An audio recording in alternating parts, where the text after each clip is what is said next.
Hello everyone and welcome to today's video. I have perfume empties for you today. This represents about 3 or 4 months, I think, since I did the last perfume empties video. I have quite a few. So if you'd like to see what I've been emptying, my final thoughts on the fragrances and whether or not I would repurchase them or have repurchased them, do keep watching. First up, we have Matcha Meditation from Maison Margiela's replica line. I've had this in my collection for maybe 3 years, I think, and I've been using it steadily, I guess, over that time. It's my scent of the day today. It is predominantly a tea and white chocolate fragrance. There's a bunch of different teas in here. There's green tea, there's mate, there's matcha, and there's white chocolate, cedar in the base, bergamot, mandarin orange. I don't really get the mandarin orange, but I certainly get something like bergamot that goes with the green tea. This one is okay. I've enjoyed it at times, and at other times it's just been kind of ho-hum for me. It projects a lot when you first spray it, and then it is more or less gone after a couple of hours, I think. Very refreshing. It works in warm weather, even with the heavier notes like the white chocolate. I think when people do smell this, they enjoy it, and I've received compliments from it. But like I say, Matcha Meditation fades on me after 2 hours. Like all of these replica fragrances, it's an EDT. This one is discontinued now.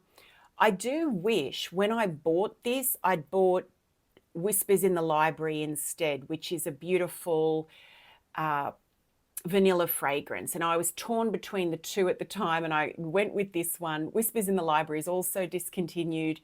But you know, this was okay. That's what I would say. Even if it was still available, I wouldn't repurchase it. It's an interesting combination with those bright citruses, the green tea, the matcha as well, giving it powderiness, and then this white chocolate.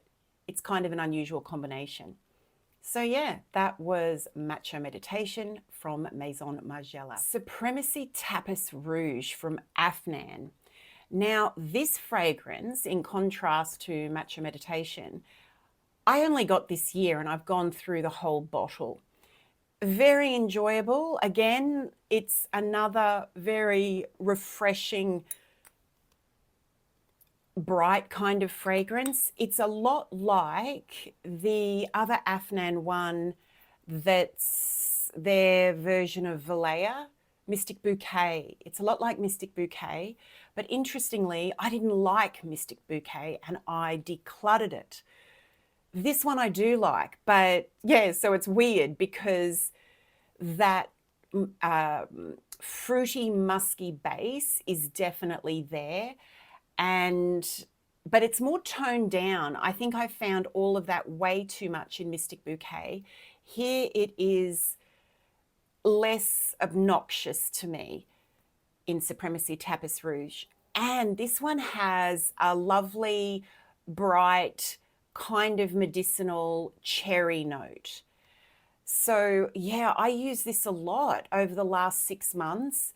The problem with this one and why I can't really recommend it is, on me at least, the longevity on this is poor.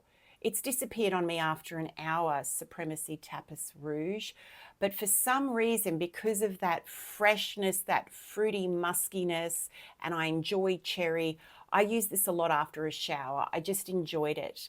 Yeah, so I wouldn't get this again simply because it doesn't hang around, on me at least. That's Supremacy Tapas Rouge from Afnan. I've finished my Miss Dior. This is the 2021 Miss Dior, and I think I bought this in 2021. It feels like it's been in my collection for a long time, and I've had a mixed relationship with Miss Dior. When I first got it, I didn't really like it, and I would say The issue I had with it was I was wearing it and the weather was too warm. I live in Queensland, Australia, and we have 8 months of warm to hot weather here. And I think that was the issue. This works so much better in fall, in early spring, and in winter, because it's actually got a kind of a weighty base to it, in my opinion. Very feminine and very put together, Miss Dior. And as I say, this is the 2021 version, not the most recent version. I'm just going to have a look at the notes. So we've got iris, peony, and lily of the valley in the top, rose, apricot, and peach in the middle, and vanilla, musk, tonka bean, sandalwood, and benzoin in the base. And yeah, that base, I do get all those things in the base. The vanilla musk, tonka bean, sandalwood, and benzoin. You do get the benzoin in here, and to me that gives it a warm fuzziness, really, something like that, a warm, slightly spiciness in the base, almost like patchouli, something like that. None of the florals in here are really prominent. They're all just like a floral, pretty medley. And you do get that apricot and peach. You can tell that that's what the fruits are here. As I say, very put together. And the word that came to mind for me when I was wearing this in the cooler season here was it's very well behaved. You feel very well behaved, I think, when wearing Miss Dior. And I'm happy to say I really enjoyed it when I wore it over the winter here. And I would be keen to smell the latest version of it, which is really interesting to me because, yeah, this one and I was so underwhelmed when I first got it, but I think I made the mistake of trying to wear it when the weather was too warm, so it didn't shine, but it does in cooler weather. Very pretty yet professional, well put together fragrance. Miss Dior from Dior. Let's keep with Dior. I have J'adore Parfum d'Eau from Dior, this 30ml bottle. I loved this. This is their water-based perfume, so it comes out a milky liquid. So very pretty. I've said it a number of times. This is very magnolia forward. It's like a magnolia milk bath. It's not lactonic, but it's like magnolia lotion. And that's predominantly what you get. Very elegant, very refined. You know, I kind of think Princess Grace when I wear this. It's that kind of refined, sophisticated feeling, very feminine as well. Look, I could see myself getting this again. It's one that's great to travel with because it's not too intrusive, and yet it creates a lovely, fresh, clean magnolia scent bubble around you. This lasted 3 hours on me with reasonable projection, which I think is okay for a water-based perfume. I wasn't too concerned about that. But yes, I'm glad I got this one. This is J'adore Parfum d'Eau from Dior. I've also finished my J'adore hair mist. This was another firm favorite, and I would want to get this again. I enjoyed doing my hair, spraying the hair mist in, and it was just a nice ritual. What I mostly get from this is the neroli. I'm just going to check the notes. Yeah, we've got neroli, damask rose, and blood orange is what's listed. And to me, it's largely the neroli. The blood orange isn't prominent. It's just there as kind of general citrus. And the damask rose, it's pretty and floral, but like I say, I mostly get the neroli. Really nice. It doesn't last the longest. I think depending on the circumstances, I can smell this on my hair for about 2 hours. As I say, I just liked the ritual with this hair mist. And I've mentioned before, I feel like this would make a really elegant, lovely little gift for someone. I like this bottle. I just think the whole thing is a touch of luxury, something like that. That is the J'adore Hair Mist from Dior. This next one, Killer Queen from Katy Perry, is fun. It is berries and chocolate in the form of praline, I think here. There's patchouli in here. What else? We've got jasmine. It's from 2013, I believe, and it does smell kind of like something from 2010 or something like that. It's kind of perfumey, particularly with the way the patchouli's done. But I still really enjoyed it. I would compare Killer Queen to Billie Eilish perfume and Nebris, which I've had as well. Those both are more contemporary and less perfumey, and both of those do last longer than Killer Queen. But Killer Queen is super affordable. This would be a great one as a gift for a girl, a young woman, I think. Like if you have a niece or a young daughter who's just getting into perfume, yeah, like an early teenager, I think they might like Killer Queen because it's chocolatey, it's berries, it's fun, it's perfect in cooler weather. I enjoyed it a lot, but I don't think I need to get it again. Killer Queen from Katy Perry.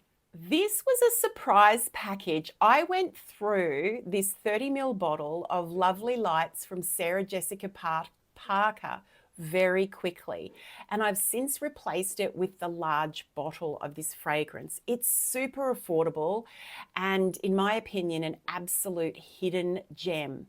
I've smelled most of the Sarah Jessica Parker Lovely fragrances, and there was a time where I wore the original quite a bit. This is absolutely my favorite of all the Lovelies that I've tried. It is a skin scent and it's predominantly a musky fragrance. It's lovely. It reminds me a bit of Indie from Katy Perry and also Jovan White Musk. That one reminds me of this one as well, or this one, I should say, reminds me of that one. There is something slightly classic in the same way of Jovan's White Musk. That is the way the musk is done. Here it's combined with amber, and that gives it, I believe, I'd need to check, but it gives it a slightly old-fashioned feel, or a slight dirtiness to the musk, if you like, but it's in the background. And bear in mind, this is a skin scent, so there's just nothing obnoxious about it. It's really lovely. The bottle for this almost looks like, I see this bottle almost looking like some kind of ceramic, and there's actually a coolness to Lovely Lights that kind of reminds me of cool air on a cold ceramic surface. I know that's a bit weird, but when you first spray this, there's a real kind of coldness to it. Yeah, let's see if there's any in here. Let me see. I really just finished it. It's beautiful, very feminine and very subtle. And as I say, if you like white musk fragrances, subtle skin scents, Lovely Lights from Sarah Jessica Parker is well worth checking out. I wore it to bed mostly, and that's the reason I repurchased it, because it's probably been my favorite evening bedtime scent, you know, that I've tried for a long time. I like it a lot. This was another favorite. This is Le Jardin de Monsieur from Hermes. Oh my goodness. I would go so far as to say this is a favorite citrus freshie. What stands out to me about Le Jardin de Monsieur is it leans feminine. Most citrus freshies in my experience, and I own a whole bunch because I do love them. I love citrus fragrances, but they tend to be quite unisex, quite refreshing, quite almost cologne-like, whereas Le Jardin de Monsieur is feminine because of the jasmine in it. There's citrus in here in the form of kumquat, there's jasmine, and there's mint. And given that this is an EDT, I get 4 hours out of this in hot weather. And it's a firm favorite of mine because it holds up in hot weather. It's refreshing and feminine in hot weather. I highly recommend this one if you're looking for a hot weather citrus fragrance that's not unisex, that leans more feminine. The jasmine in here is quite soapy, or the combination is quite soapy. Yeah, so the jasmine's not remotely indolic or off-putting. It's more soapy. It's a beautiful fragrance, Le Jardin de Monsieur from Hermes, and I would definitely repurchase this. This one is Abiyedh Rouge. So not the recent scarlet one, but the one that came out a few years ago, the Rouge version. I really enjoy this, and I would go so far as to say this is my favorite BR540 inspired fragrance. And if I didn't mention, it's from Lattafa. I like this one because it's warm and it's not overpowering. So in terms of BR540, this one leans more warm than, say, Ariana Grande's Cloud, which is, to my nose, more kind of cold and clinical. This one is the warm spun sugar, and there's some fruits in here. They're not super in your face, but that spun sugar DNA is laced through with some fruitiness. This has probably been one of my most used layering fragrances over the last couple of years. It works beautifully with all sorts of fragrances.